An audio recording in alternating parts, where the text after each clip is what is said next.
This training will be on the Oregon Realtor Form 2.8, which is the Well Addendum, specifically the 2025-2 edition of the Well Addendum. The 2025-2 edition of the Well Addendum has some relatively significant changes to the timelines of the form, enough so that it warrants a fresh look. It's worth considering the whole form again and looking at each section individually because some have changed rather significantly. To begin with, the definitions and background section is the exact same. We simply say what the form is for. In any transaction that has the sale or exchange of real estate that includes an interest in a well, the law says you need to check that well, and the test results have to be sent to OHA. Specifically, arsenic, nitrates, and total coliform bacteria have to be sent to OHA. It has to be done by an accredited laboratory. You have to have a water handler who picks the stuff up or someone certified to do that. We essentially say just exactly what the law requires and what the form is for. Properties that have springs or capped wells on unimproved lots, you don't have to test this stuff. The addendum creates contractual well testing rights that may go beyond state law. And then we start with the seller's representations and duties to provide records. So within 2 business days after mutual acceptance, the seller will provide the buyer with all of their well logs, their test reports, and their other well records that the seller otherwise has access to. This will include any records of water quality or shared well agreements, flow and usage tests, all of the stuff that you may have from a community well operator. The seller essentially just represents that this is the stuff they have. To the best of their knowledge, all of this stuff is accurate and that the well can provide an adequate supply of water year-round for housing or landscaping usages based upon its current output, and that it's not contaminated in any way. If there are problems, if it is something that deviates away from that, like for example, the well is contaminated with something that is dangerous or something that makes it smell bad, the seller will specify that in this section. This is the first place where there is a change from what we previously would have had in the original version, 2025-1 and before versions of the Well Addendum. Specifically, it used to say after mutual acceptance, the seller will provide this stuff. Promptly was a defined term that said do it as fast as possible, but at most within 2 business days. We've just replaced that word promptly for the sake of clarity with within 2 business days after mutual acceptance, the seller will do these things. So there's an affirmative timeline that previously existed kind of in a lateral way through definitions. Now it just says you got 2 days after mutual acceptance to provide all this stuff. After that, do need to specify if the well that serves the property is a domestic well. For instance, a well that is only on one property, serving only one property. If it's a shared domestic well, this would be a well that serves 2 to 3 properties, is generally subject to a shared well agreement. Or if it's a community well, which is 4 or more properties that are served by the same well or the same very small water system. You can also specify the location of the well. Sometimes it's on the property, sometimes it's located somewhere else. You don't necessarily have to provide an extraordinary amount of detail beyond simply where is the well located, which property is it located at. There used to be a provision on filtration systems that has been removed because it was a piece of information the seller knew about, and this is a document that's typically provided by the buyer. The next section of the contract is the meat and potatoes of the contract. It is the main reason why you have a well addendum. There are statutorily required quality tests that must be done to a well. Generally, this means a domestic well or a shared domestic well, although there are also requirements that this be done for community wells to some extent. Just the testing process is somewhat different in that situation because the community well is often operated by a well operator of some sort. The way this provision reads is at the seller's expense, the seller shall order well tests for coliform bacteria, arsenic, and nitrates using an accredited laboratory.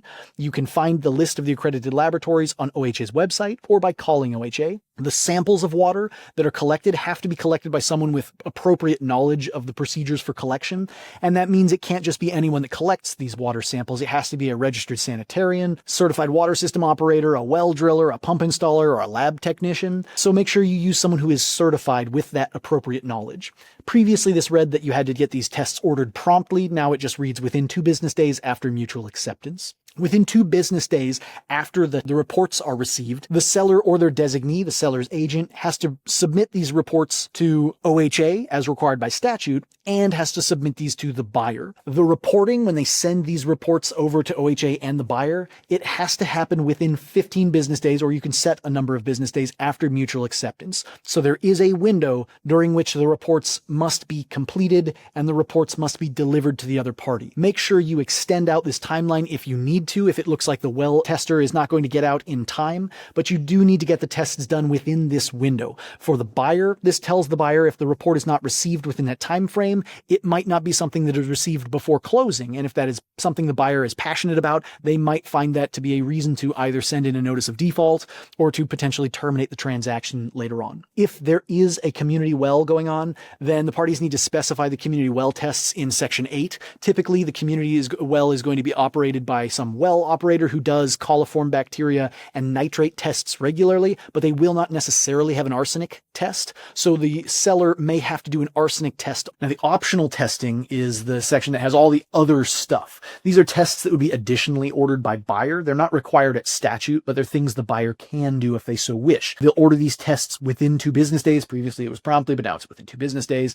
And these can be things like, for example, a flow test or something like a different water quality test that the buyer specifically requests. The seller is supposed to cooperate with these tests, and this is a new section that's been added to this contract. These tests must be completed within a certain number of days after mutual acceptance. So the buyer will give themselves a timeline to do their various tests. If the buyer does not get the tests done within that timeline, they cannot terminate as a result of unsatisfactory results. So if the buyer says, seller, part of my sales agreement is you have to let me do a well flow test, a 4-hour flow test, and the buyer is given the rights to do that and the seller agrees, but the buyer just doesn't get around to doing the flow test until a couple days before closing, even if the flow test comes back with results that the buyer finds unsatisfactory, the buyer no longer has a right to terminate because they have delayed their own testing. The buyer gave themselves this right. They also have a timeline that they must take advantage of. So for buyers, this means if you're going to ask for additional tests, get those tests lined up and ordered and done relatively quickly because you have a short window if you don't like the results. From there,